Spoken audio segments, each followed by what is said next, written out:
So you're thinking about moving to Bali. And I get it, it's a dreamy destination with a lot to offer. I love Bali and I have lived here for a total for almost 2 years now. But just like any other places, there are things that you need to know before you pack your bags. So in this video, I'm going to play double advocate and share with you some of the reasons why Bali might not be the right place for you.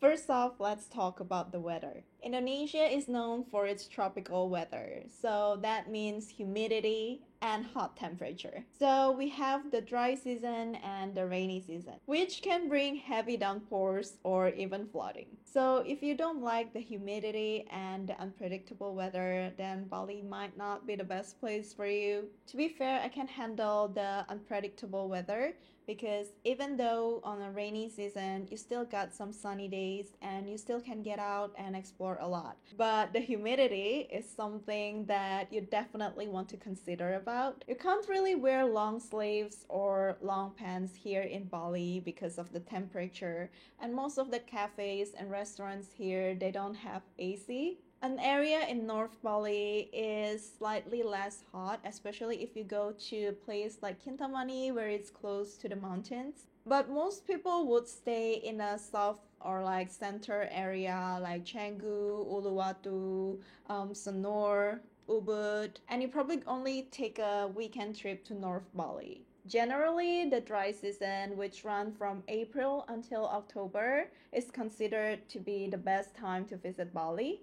During this time, you can go to the beach, explore waterfalls, and other type of activities that you can do here in Bali. The thing is, everybody comes to Bali during summer holidays, and we also have a lot of public holidays here in Indonesia from April to June. So for people who stay here longer, it definitely adds to that. With the traffic, you spend a lot more hours going from one places to the other place. Bali is definitely one of the most popular travel destination, which means you'll be sharing the amazing beach and the cultural places with a lot of tourists. The popularity of Bali has definitely grown significantly throughout the past few years. So if you want to chill at the beach or go to the less touristy place where you can relax, you might have to drive a couple hours from the center of Bali. So I did my research, and 5 years ago, around 4.5 million tourists come to visit Bali. And fast forward now in 2024, that number has surged to approximately 7.5 million visitors per year. So that represents an increase over 60% of tourists coming to this island. I personally experienced that because I used to live in Bali in 2021, and that's during COVID. And honestly, I can say that was probably the best time to live in Bali because you get to experience the beauty of the nature like without the crowds.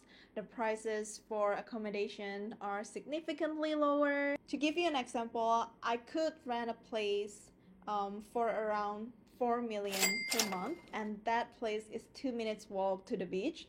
Now that I check with that place again, it costs like almost tripled the price. Which brings us to the next point, which is the cost of living. The cost of living has significantly gone up, especially in a part like Seminyak, Uluwatu, or Canggu. These are the areas where a lot of expats usually come and stay at. So rent prices has gone significantly more expensive, and it's not just for people who live here long term, but also like people who come here to travel for a couple weeks. You could easily find a place that you can rent out for a month before, but now from my experience, for most places, the price only makes sense if you rent it long term. So if you want to pay upfront for 6 months to 1 year ahead. So for an area in Canggu, even for a guest house, you're looking to pay around 500 bucks per month. And if you want a nicer place, a more private villa, you're looking at 1,000 to 2,000 per month. What's even more sad is a lot of locals can't afford to live here anymore. In area like Canggu and Seminyak because of how expensive things are around this area. If you scroll around Canggu, you'll see more foreigners compared to locals. From talking to Balinese people, I noticed that most of them still live in Denpasar, which is around like 45 minutes to an hour away from Canggu. So they need to drive back and forth to come to work here in Canggu. If you're curious about the cost of living here in Bali, I do have a video where I break down every different cost of living in Bali, so you can check out that video after this one. Another aspect that you want to consider before moving to Bali or coming to Bali is Bali belly. Bali belly is a term that often used to describe a gastrointestinal issue. It is usually caused by consuming contaminated water or food, exposure to unfamiliar bacteria or viruses, or simply adjusting to a new dietary habit. I grew up in Indonesia, so I haven't experienced that, but some friends around me did have Bali belly, and yeah, it wasn't the best experience because it does take some time to recover from Bali belly. While Bali has some good hospitals, but I personally think that the healthcare system is not as good as the neighboring country. So it's a good idea to prepare for your trip and be extra cautious. If you're planning to come to Bali, you definitely want to get a health insurance. This is something that I have never shared before, but when I first moved here to Bali, within the first week, I got into a bike accident, and it was like pretty bad that I had to get a minor surgery. At that time, I don't really have a health insurance that I can use while I'm in Bali. You can save a lot of money and worry less when you have a reliable insurance while you're traveling.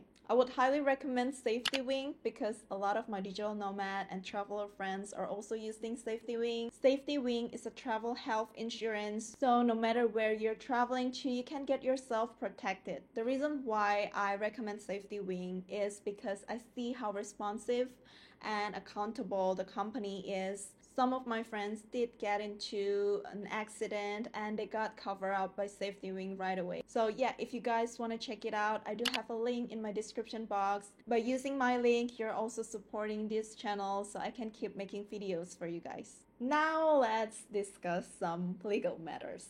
Well, Bali is very open and welcoming to tourists or people who want to stay here longer. Navigating through the long-term residence or property can be a huge headache. The visa regulations are subject to change, and understanding the local laws can be daunting sometimes. As now most of the people who want to stay here long-term, they usually go for the B211A visa. With this type of visa, you can stay in Bali for up to 6 months. But once you get out from Indonesia, you need to renew your visa. So I would recommend this visa if you're planning to stay in Indonesia for 6 months or less. But if you know that you want to make Bali your home base and you want to stay here longer for like a year or so, while still having the flexibility to go to other countries and come back again, then I would suggest to look into Kitas. And bear in mind, there's a lot of visa agent, but you do want to find a trustworthy one. If you want a reliable visa agent, I can give you my recommendation.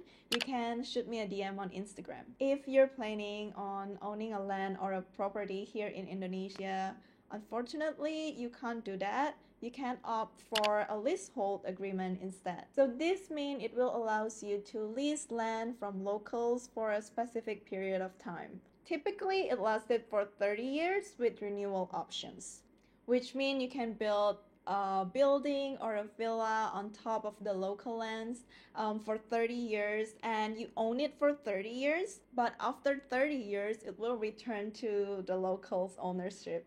So my final opinion, Bali is still a nice place to live in, especially if you love being in nature and you love the conveniency. Just make sure to support the local businesses and also to follow the local regulations. I hope this video gave you more insight if you're planning to move to Bali and the things that you can consider about before moving here, for you to come here and experience like living in Bali for a couple months before making any decision to stay in longer. I'm also filming another video to share with you guys the new area that I found in Bali that I really love.